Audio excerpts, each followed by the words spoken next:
کچھ صحابہ کرام شدید زخمی ہو گئے تھے یا شہید ہو گئے تھے تو ان کی تسلی کے لیے بھی اس کے اندر تسلی دی جا رہی ہے اور ان کو کمزور نہیں پڑنے کے لیے کہا جا رہا ہے، نصیحت ہے۔ اس کے اندر یہ بھی بتایا جا رہا ہے کہ ایک اللہ کے نبی صلی اللہ علیہ وسلم نے جو نصیحت کی تھی کہ تم جبل رومات، وہ ایک جو پہاڑ ہے جہاں پر تیر اندازوں سے کہا گیا تھا تم نہیں ہٹنا، لیکن وہ سمجھے کہ جنگ ختم ہو گئی، غلط فہمی میں آ کر وہ ہٹے تو آپ دیکھتے ہیں کتنا بڑا نقصان ہوا۔ اس سے علماء کرام یہ کہہ رہے ہیں سنتیں اگر آپ زندگی میں چھوڑتے جائیں گے تو اس کی آپ پر بدعتیں آ جاتی ہیں، غلطیاں آ جاتی ہیں، شریعت آپ چھوڑتے ہیں تو اس کی آپ پہ غلط چیزیں آ جاتی ہے۔ ایک سنت چھوڑیں گے تو اتنا نقصان ہو رہا ہے کہ جنگ احد میں شروع میں نقصان ہوا تھا۔ تو اگر آدمی نماز چھوڑ دیتا ہے، فرائض چھوڑ دیتا ہے تو کتنا نقصان اس کے زندگی میں آئے گا۔ مسلمان کی بات کر رہے ہیں، بعض لوگ کہتے ہیں کہ غیر مسلم بھی نماز نہیں پڑھ رہے، ان کو نواز رہے اللہ تعالیٰ، تو غیر مسلم کو نوازنے کے اصول الگ، مسلمانوں کو نوازنے کے اصول الگ۔ جو بچہ اسکول میں داخلہ لیتا ہے تو اس کو یونیفارم پہنایا جاتا ہے، جو بچہ اسکول میں داخل نہیں ہوا وہ یونیفارم میں نہیں ہے، باہر ننگا گھوم رہا ہے، تو یہ کوئی لاجک ہے کہ میں بھی ننگا آؤں گا اسکول کو؟ بھائی جو اسکول میں نہیں آیا آپ کو اس سے کیا مطلب ہے؟ اس کے اصول الگ ہے، اس کو اللہ وہ مدرسے والے اسکول میں آپ داخلہ لیے ہیں، آپ نے ایڈمیشن لیا ہے، آپ نے وعدہ کیا لا الہ الا اللہ محمد الرسول اللہ، تو پھر آپ کے اصول الگ رہیں گے نا، تو آپ کے نوازنے کے اصول بھی الگ ہیں، آپ کے چلنے کے بھی اصول الگ ہیں، تو لہذا ان چیزوں میں نہیں جانا چاہیے۔ تو آئیے میں آپ کے سامنے اب میں 15 یونٹ، چوتھے پارے کو 15 یونٹ میں تقسیم کیا ہے۔ یونٹ نمبر 1 آیت نمبر 92 سے شروع ہو رہا ہے۔ تو 92 کا چونکہ حصہ پہلے سے تعلق تھا تو میں نے کل ہی اس کے بارے میں ذکر کر دیا تھا۔ آیت نمبر 93 سے لے کر 99 یہ ہے یونٹ 1۔ جو لوگ نوٹ کرنا چاہ رہے ہیں تو نوٹ کر سکتے ہیں۔ آیت نمبر 93 سے 99 یونٹ 1 ہے، یعنی چوتھے پارے کو 15 یونٹ 15 حصوں میں اہل علم نے تقسیم کیا۔ ہر یونٹ میں ایک ایک ٹاپک شروع اور ختم ہو رہا ہے، تو اس طریقے سے 15 بڑے موضوعات آپ کو مل جائیں گے۔ پھر ان سب کا آپس میں بڑا گہرا تعلق ہے، وہ کیا ہے؟ شبہات اور شہوات کا خاتمہ۔ چاہے وہ نجران کے قافلے والے نے آ کر شبہات ڈالے، یا جنگ احد کے دوران جو شبہات آ گئے تھے، یا عیسائیوں کے جو شبہات آ گئے تھے، یا پھر شہوتیں جو بھی آئی تھی، ان سب کا یہاں پر قلا کما کیا جا رہا۔ طریقہ کیا؟ ثابت قدمی۔ اور آل عمران ثابت قدمی کی مثال ہے، مریم علیہ السلام ثابت قدمی کی مثال ہے، عیسیٰ علیہ السلام ثابت قدمی کی مثال ہے، زکریا علیہ السلام ثابت قدمی کی مثال ہے۔ ان کے ذریعے سے کہا جا رہا ہے اے امت کے لوگوں، اے مسلمان، تم بھی ثابت قدم رہا کرو، عقیدے میں پختہ رہو، علم عمل کے بعد ثابت قدمی بہت بڑی دولت ہے۔ دوسرا یونٹ ہے آیت نمبر 100 سے لے کر 109۔ تیسرا یونٹ ہے آیت نمبر 110 سے لے کر آیت نمبر 115، 110 سے لے کے 115 تک۔ چوتھا یونٹ ہے آیت نمبر 116 سے لے کر 120۔ پانچواں یونٹ ہے آیت نمبر 121 سے لے کر 129، 129۔ چھٹواں یونٹ ہے آیت نمبر 130 سے لے کے 138۔ ساتواں یونٹ ہے آیت نمبر 139 سے لے کے 148۔ آٹھواں یونٹ ہے آیت نمبر 149 سے لے کے 158۔ نواں یونٹ ہے آیت نمبر 159 سے 164۔ 10واں یونٹ ہے آیت نمبر 165 سے لے کے 179۔ 11واں یونٹ ہے آیت نمبر 180 سے لے کے 189۔ 12واں یونٹ ہے آیت نمبر 190 سے 195۔ 14 یونٹ نمبر 14 یہ ہے آیت نمبر، یہاں سے سورہ نساء شروع ہو رہا ہے، آیت نمبر 1 سے لے کر 18۔ اور چوتھے پارے میں آل عمران کا حصہ ختم ہونے کا سورہ نساء شروع ہو رہا ہے، تو چوتھے پارے میں اس کے بعد 15واں یونٹ ہے سورہ نساء، سورہ نمبر 4 کے آیت نمبر 19 سے لے کر 23 پر پارہ ختم ہو رہا ہے، لیکن اس کا مضمون جو شروع ہوا ہے اس کا مضمون ختم ہو رہا ہے۔ 5ویں پارے میں بھی آپ چلے جائیں گے تو آیت نمبر 28 تک۔ تو اس کے اندر کیا ٹاپکس چل رہے ہیں میں آپ کے سامنے ایک مرتبہ ریفریش کرتا ہوں تاکہ آپ قرآن مجید کو ایک مرتبہ کھولیں اور اس کے اندر پھر آپ یہ دیکھیں، قرآن مجید بھی آپ کھول کر جو ہے اس کے اندر دیکھ سکتے ہیں۔ چوتھے پارے میں سورہ آل عمران کے آیت نمبر 93 سے 99 میں یہ ٹاپک ہے تعلق مسلمین مع ابراہیم، یعنی ابراہیم علیہ السلام سے مسلمانوں کا تعلق ہے۔ یہ اہل کتاب اپنے آپ کو لے جا کر ابراہیم علیہ السلام سے جوڑ رہے، ابراہم ابراہم ابراہم ابراہم، جوڑنے سے کچھ نہیں ہوتا۔ حقیقی طور پہ اتباع کرنے والے تو مسلمان ہیں، اور اسی طرح اہل کتاب کے جتنے اختراعات ہیں، انہوں نے جو حرام حلال انہوں نے رب بنا لیا گویا کہ اپنے بڑوں کو، اور اللہ کے حرام و حلال کا ان کے پاس کوئی سسٹم نہیں ہے، ان کے بڑوں نے جو کہہ دیا اس کے حساب سے چل رہے ہیں۔ بندہ تم عبداللہ ہو، اللہ کے بندے ہو، تم عبد العباد بندوں کے بندے کیسے بن گئے تم؟ تو پھر بندے حلال و حرام کہیں گے۔ بعض لوگ عالموں کو بلائنڈلی اتنا فالو کرتے ہیں کہ قرآن ہے حدیث ہے پھر بھی ان کو دماغ میں نہیں آتا، کیوں؟ اس لیے کہ انہوں نے بہت زیادہ شخصیت پرستی کی ہے۔ ایسی تقلید عامہ کو ہمیشہ علماء کرام نے اور ائمہ نے پسند نہیں کیا۔ دوسرا یونٹ میں بتایا جا رہا ہے آیت نمبر 100 سے لے کے 109 میں کہ التحذیر من الوقوع فی اخطاء السابقین، پرانے اہل کتاب اور کفر پر رہنے والوں نے کیا کیا غلطی کی، ان کے غلطیوں کے راستے پر نہ چلنے کی نصیحتیں ہیں۔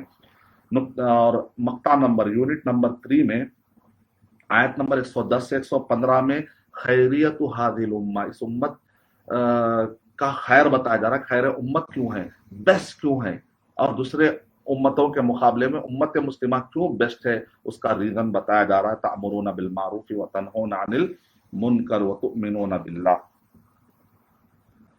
چوتھے یونٹ میں بتایا جا رہا ہے آیت نمبر 116 سے 120 میں کہ منافقین سے جو ہے یہاں پر ساودھان کیا جا رہا ہے۔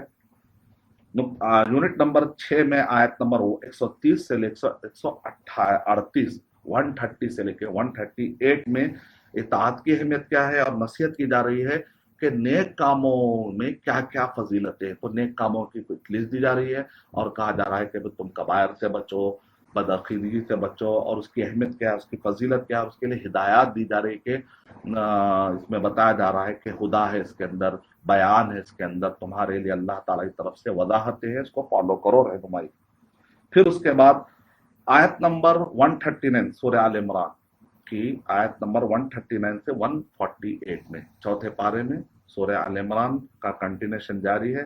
سورہ آل عمران کے آیت نمبر 139 سے 148 میں آپ دیکھ رہے ہیں کہ یہاں پر آیت نمبر 139 سے 148 میں تعزیت المسلمین، مسلمانوں کو ڈھارس بندائی جا رہی ہے، ان کو تعزیت اور ان کو تسلی دی جا رہی ہے۔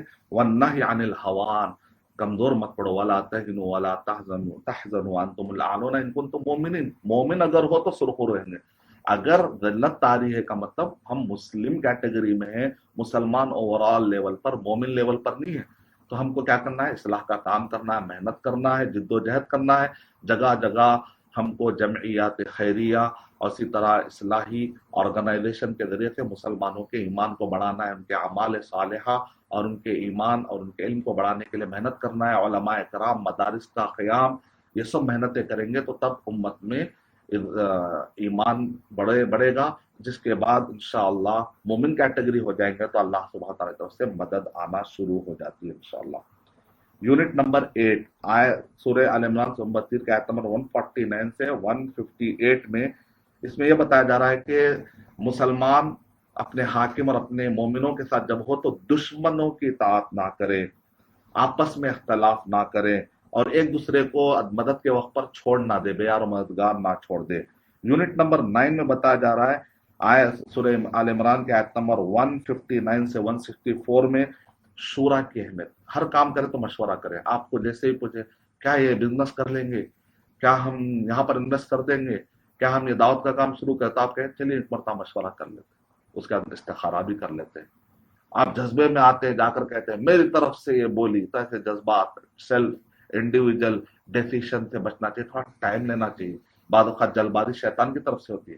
ہاں واضح ہو جائے کہ وہ خیر ہے، علماء نے بھی کہہ دیا، اس کے بعد آگے بڑھنا چاہیے۔ اسراع سرعہ فی الخیر جائز ہے، لیکن عجلہ جائز نہیں ہے۔ عجلہ کہتے ہیں بغیر سوچے سمجھے، بغیر مشورے، بغیر کوئی شرعی طور پہ رہنمائی کے آگے بڑھ جانا، فاس بڑھ جانا، یہ عجلہ، یہ شیطان کی طرف سے، عجلۃ من الشیطان۔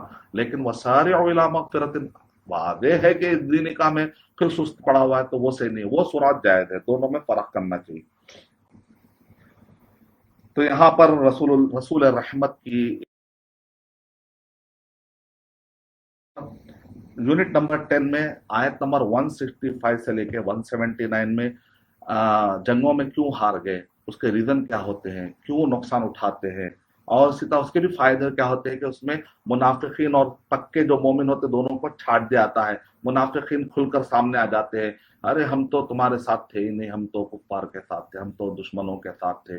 تو منافقین کو بھی سیگریگیٹ کیا جاتا ہے, اچھے اور برے کی تمیز. تو بعض اوقات آزمائش آنا بھی نعمت ہے. اس میں کیا ہو جاتا ہے, کون چاہنے والا اور کون نہیں, اور کون چھپا ہوا دشمن ہے وہ سامنے کھل کر آ جاتا ہے, اللہ تعالیٰ بتا دیتے ہیں ان کو. تو وہاں پر ورڈ جو ہے کہ اللہ تعالیٰ چھانٹ دیتے ہیں, اللہ تعالیٰ جان لیتے ہیں, تو بعض لوگ سمجھتے ہیں کہ اللہ تعالیٰ جانتے ہیں. اصل میں عربی زبان میں ہوتا ہے کہ بعض اوقات مجرد مزید فی کے معنی میں آتا ہے, وَلْيُعْلِمْ کے معنی میں بھی ہے.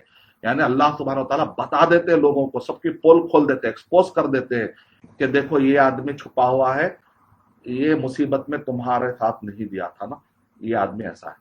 تو اس کی حقیقت معلوم ہے, تو اس میں اس کا فائدہ کیا تھا, اس آدمی کو بھی موقع مل جاتا ہے اپنی اصلاح کر لینے کا, اور آپ کو بھی چوکنا رہنے کا, رازوں کو بتاتے وقت پر کس کو راز بتا رہے کس کو نہیں, اس سے پتہ چل جاتا ہے. تو یہ اللہ تعالیٰ کا سسٹم ہے. نیک لوگوں کو اللہ سبحانہ تعالیٰ مدد کرتے ہیں, ایکسپوز کرتے ہوئے, دشمنوں کو ایکسپوز کرتے ہوئے اللہ حفاظت فرمائے.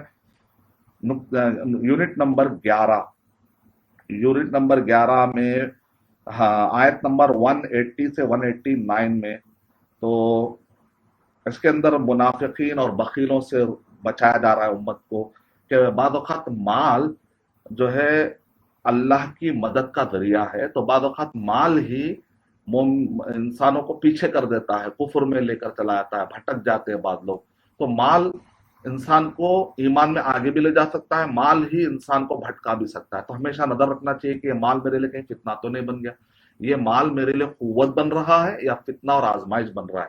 تو اسی لیے ہمیشہ نظر رکھنا چاہیے. قرآن مجید میں جگہ جگہ انفاق کرنے کے لیے, غلط طریقے سے مال نہیں کھانا ہے, اور اسی طرح اللہ کے راہ میں لگانا ہے. تو کیونکہ مال کی محبت انسان کو اندھا کر دیتی ہے, اقتدار کی ہوس انسان کو اندھا کر دیتی ہے. تو اس اندھے پن سے رکنے کے لیے شریعت کے گائیڈ لائنز فالو کرنا چاہیے, اور جو حلال ہے وہ راستے میں جانا چاہیے, جو حرام ہے ان راستوں سے بچنا چاہیے. لیکن مسلمانوں کا عجیب معاملہ ہے, وہ لوگ کہتے ہیں کہ بھئی شرعی طریقے سے آج کے دور میں اگر چلیں گے تو ہم مالدار بلینر نہیں بن سکتے. کل ہی ایک صاحب نے مجھے لنک بھیجا, آسٹریلیا میں ایک نان مسلم ہے, اس نے شریعہ گائیڈ لائنز کو فالو کرتے ہوئے انٹرسٹ فری اکانومی سسٹم کو اس نے فالو کیا اور وہ بلینر بن گیا. مطلب یہ ہے کہ مسلمان بہانے بناتے, جیسے بنی اسرائیل بہانے بناتے تھے. جیسا چھوٹے بچے سے کہا جاتا ہے ہوم ورک کر لو, تو فوراً ماں باپ کو دیکھتے آ رہے ہیں پینسل اٹھا لیا, پھر جیسے ماں باپ جاتے رکھ کے پھر موبائل دیکھتا ہے, لیپ ٹاپ دیکھتا ہے. امت مسلمہ کا بھی عجیب, یہ چھوٹے بچوں جیسا حال ہو گیا ہے. ذرا مصیبت آ گئی, تھوڑا بہت ٹوپی لگا لی, نماز پڑھ لی, جیسے مصیبت گئی پھر اس کے بعد قرآن کہاں ہے, نماز کہاں ہے. ایسا نہیں. مسلمان ادخلوا فی السلم کافہ, رمضانی مسلمان نہیں.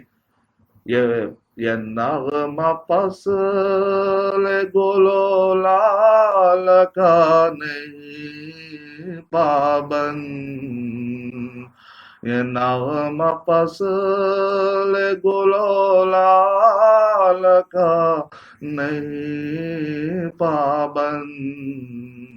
بہار ہو کے خزاں, بہار ہو کے خزاں, لا الہ الا اللہ, لا الہ الا اللہ.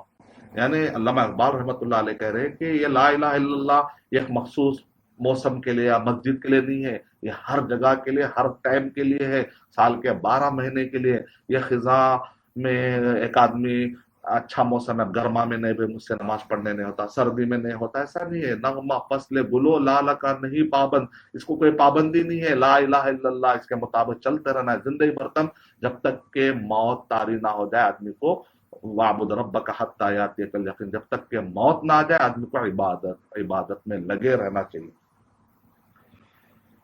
تو نقطہ نمبر 12ویں یونٹ میں آیت نمبر 190 سے لے کے 195 میں اولو الالباب, عقل مند کون ہے, کائنات میں غور و فکر کرتے ہیں اور وہ کائنات کی پوجا نہیں کرتے, بلکہ کائنات کے پیدا کرنے والے اللہ سبحانہ و تعالیٰ کی عظمت کا احساس کرتے ہیں.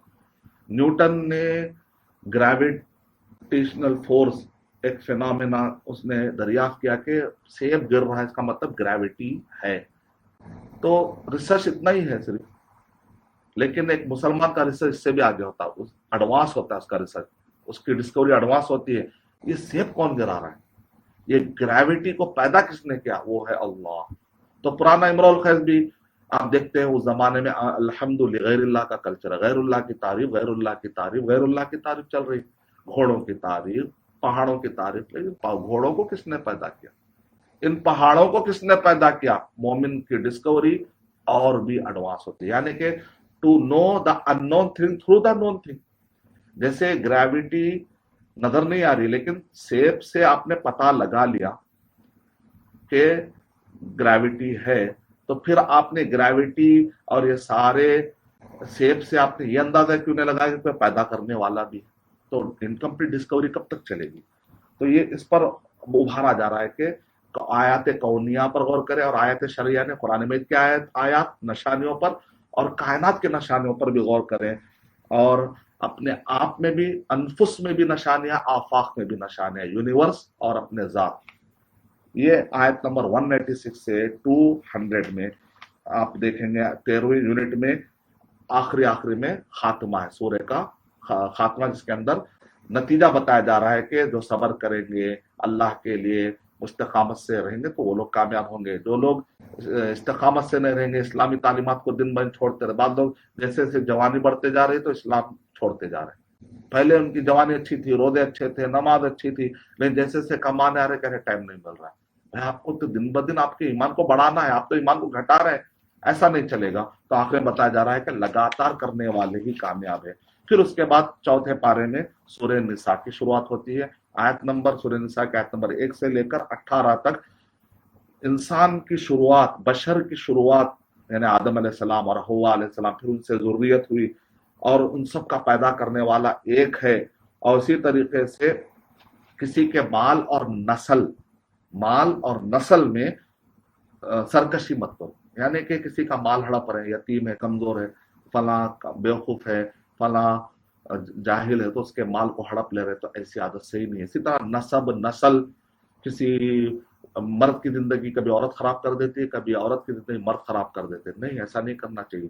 تو وہ بتایا جا رہا ہے کہ رشتوں کی, مال کی, ایک دوسرے کے جان کی حفاظت کرو. تو سورہ نساء میں کمزوروں کا خیال, مائنورٹی, مسلمان اگر حکومت میں ہو تو نان مسلم اگر مائنورٹی میں تو ان کے حقوق ہے, بوڑھوں کے حقوق ہے, خواتین کے حقوق ہے, یتیموں کے حقوق ہے, کمزوروں کے حقوق ہے, کم فہم ہے, جن کو کمانے نہیں آ رہا ہے تو ان کو اپلفٹ کرو. کسی کو مالی اعتبار سے کمزوری ہے, علم کے اعتبار سے کوئی آدمی کوئی بھی کسی بھی قسم کی کمزوری محسوس کر رہا ہے تو اس کو آگے بڑھاؤ. سورہ نساء کا صرف ترجمہ کر کے یورپ میں, جب میں یورپ کے دورے پہ تھا, جب میں یو کے گیا اور فرانس گیا, تو وہاں پر ڈی ایم ڈیجیٹل پر میرے لائیو کوشچن آنسر سیشن میں سوالات آ رہے تھے اسپین سے, سوئٹزرلینڈ سے. تو سوالات میں نے دیکھا کہ وہاں پر سوالات بدعت کے سوالات کم ہو رہے ہیں. انڈیا میں بدعت کے سوالات بہت زیادہ ہوتے ہیں, لیکن وہاں پر سوالات کیا تھے؟ بروکن فیملی,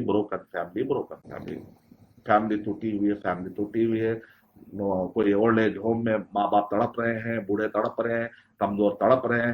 اسی طریقے سے بھائی کا خیال نہیں کر رہے, رشتہ داروں کا خیال نہیں کر رہے, کیونکہ انسان کی نیڈ ہے رشتہ داری, دوستی, رشتے, نسب, نام. کتنا بھی آپ کما لیں, اینڈ میں اگر آپ آ کر کسی کو آپ چاہتے ہیں کہ مجھے کب ملا, مجھے پیسہ, کچھ انسان ہے کہیں نہ کہیں جا کر کچھ بتانا چاہتا ہے, رشتے نہیں ہے, دوستی نہیں ہے.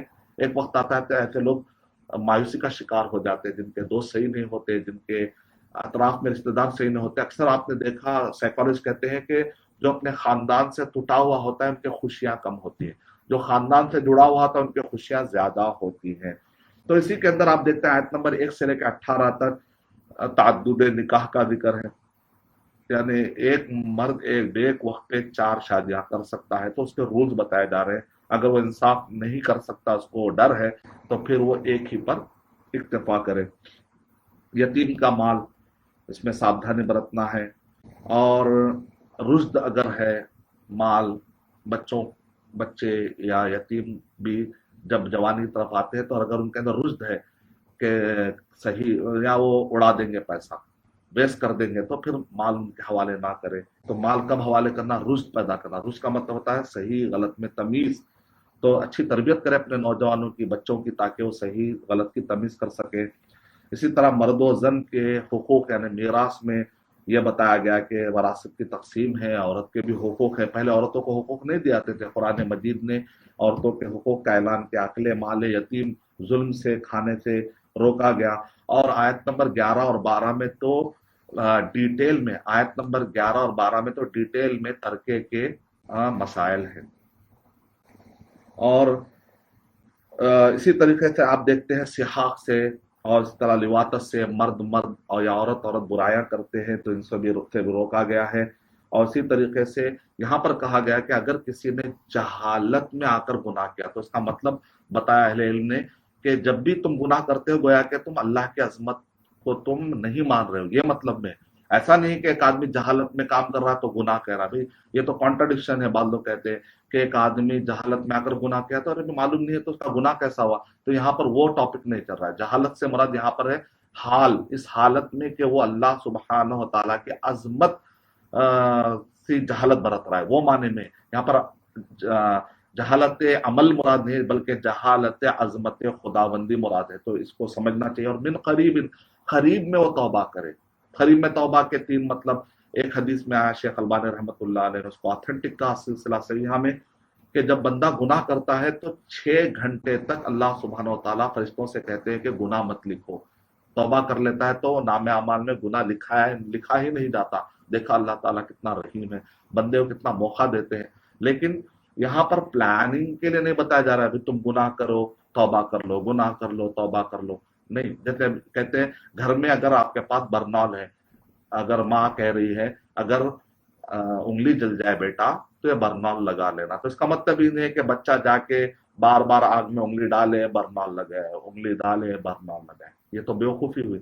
لگ جائے تو، آگ لگ جائے تو یہ اس کا سولوشن ہے. اگر غلطی ہو گئی، ایک آدمی نہ چاہتے ہوئے بھی پھر غلطی ہو گئی، گناہ ہو گیا، تو توبہ کا راستہ ہے. توبہ پلاننگ نہیں ہے، توبہ اسٹریٹجی نہیں ہے، توبہ سولوشن ہے. مصیبت میں پھنس گیا ایک آدمی، گناہ کیا، پھر گناہ ہو گیا، توبہ کیا، پھر گناہ ہو گیا. انسان کو نفس پہ تربیت کرنے ٹائم لگتا ہے بعض اوقات، لیکن اس کو محنت کرتے کرتے کرتے اس کو کامیابی، محنت کا بھی ثواب ملے گا انشاءاللہ. تو یہ مطلب ہے. ایسا نہیں ہے کہ سنڈے کو میں گناہ کروں گا، منڈے کے دن توبہ کر کے اچھا ہو جاؤں گا. رمضان تک گناہ کروں گا، رمضان میں اچھا ہو جاؤں گا. حج تک گناہ کروں گا، نماز نہیں پڑھوں گا، حج کے بعد اچھا ہو جاؤں گا. اس کو پلاننگ کہتے ہیں. یہ غلط ہے. یہ توبہ آپ کو گمراہی کا راستے پہ لے جا رہا ہے. کا مطلب نے توبہ کا مطلب نہیں سمجھا. تو ایک مطلب ہے قریب میں توبہ کر لینے کا، ایک مطلب ہے کہ 6 گھنٹے کے اندر ہی توبہ کر لے آدمی، پلاننگ کے ساتھ نہیں، اگر گناہ ہو جائے تو. دوسرا یہ ہے کہ غرغر موت، یعنی جب یہاں پر اس کو کہتے ہیں کہ باٹل نیک پر جب روح پاس ہونے قریب ہوتی ہے، اس کو کہتے ہیں غرغر موت. غر غر کی آواز آتی ہے مرنے سے پہلے. اس سے پہلے توبہ قبول ہوتی ہے. وہ وقت پہ آدمی استغفر اللہ، اللہ معاف کر دے تو قبول نہیں ہوتی ہے. تیسرا یہ ہے کہ سورج مشرق سے نکل رہا ہے، لیکن جب مغرب سے نکلے گا وہ ٹائم آئے گا، اس کے بعد کسی کی بھی توبہ قبول نہیں ہوگی. تو یہ 3 چیزوں کا خیال کرے. تو قریب کا مطلب کیا ہے بھی علماء کرام نے کہا. اور زیادہ ٹلانا نہیں چاہیے کہ بعد میں دیکھیں گے کہ موت آ گئی تو مات فقط قامت قیامت ہو، جیسا مشہور جملہ ہے، جس جو مر گیا تو اس کی قیامت تو قائم ہو گئی نا. تو اس وجہ سے آدمی بڑی قیامت کے انتظار میں نہ رہے. چھوٹی قیامت کبھی بھی آ سکتی ہے، اور وہ ہے موت. پھر آخری یونٹ ہے 15واں یونٹ، چوتھا پارہ ہمارا ختم ہو رہا. آیت نمبر 19 سے لے کر 28 تک کہ اس کے اندر عورت کی عزت، اس کے حقوق کی عزت، اس کا مقام مرتبہ بتایا جا رہا ہے. حق زوجیت ہے کہ عورت کو جو ہے معاشرے میں چھوڑا نہیں جائے گا، بلکہ اس کو زوجہ، ایک بہت بڑا ٹائٹل ہے وہ زوجہ، وہ ٹائٹل لگایا جاتا ہے. اس کے بعد اس کو حقوق ملتے ہیں. اور اسی طرح آخری میں بتایا جا رہا ہے 23-24 میں کہ نکاح کن سے کرنا اور کن سے نہیں. اگر آپ میری ڈیٹیل کتاب پڑھنا چاہ رہے ہیں، نکاح سے پہلے، نکاح کے دوران، نکاح کے بعد. تو نکاح کے دوران نکاح کیسا ہوتا ہے، اس کے شروط کیا ہے، اس کے ارکان کیا ہے. پورا فقہی اعتبار سے اگر آپ پروفیشنل طریقے سے پڑھنا چاہتے ہیں کہ شروط کیا ہوتے ہیں، شرط کیا، شرط ہے، کنڈیشن ہے، ارکان کیا ہے، پلرز آف نکاح کیا ہے، اس کے واجبات کیا ہے، اور کن سے نکاح کرنا اور کن سے نہیں. نکاح ہے. محرمات نسب کیا ہے، نسب سے حرام ہونے والے رشتے کون سے. رضاعت یعنی بریسٹ فیڈنگ یا لیکٹیشن پیریڈ کے بعد اس کی بنیاد پر، یعنی فیڈنگ، بریسٹ فیڈنگ کی وجہ سے، رضاعت کی وجہ سے جو رشتے حرام ہوتے اس کے مسائل کیا. اگر آپ ڈیٹیل میں پڑھنا چاہتے ہیں تو میری کتاب ہے نکاح، آپ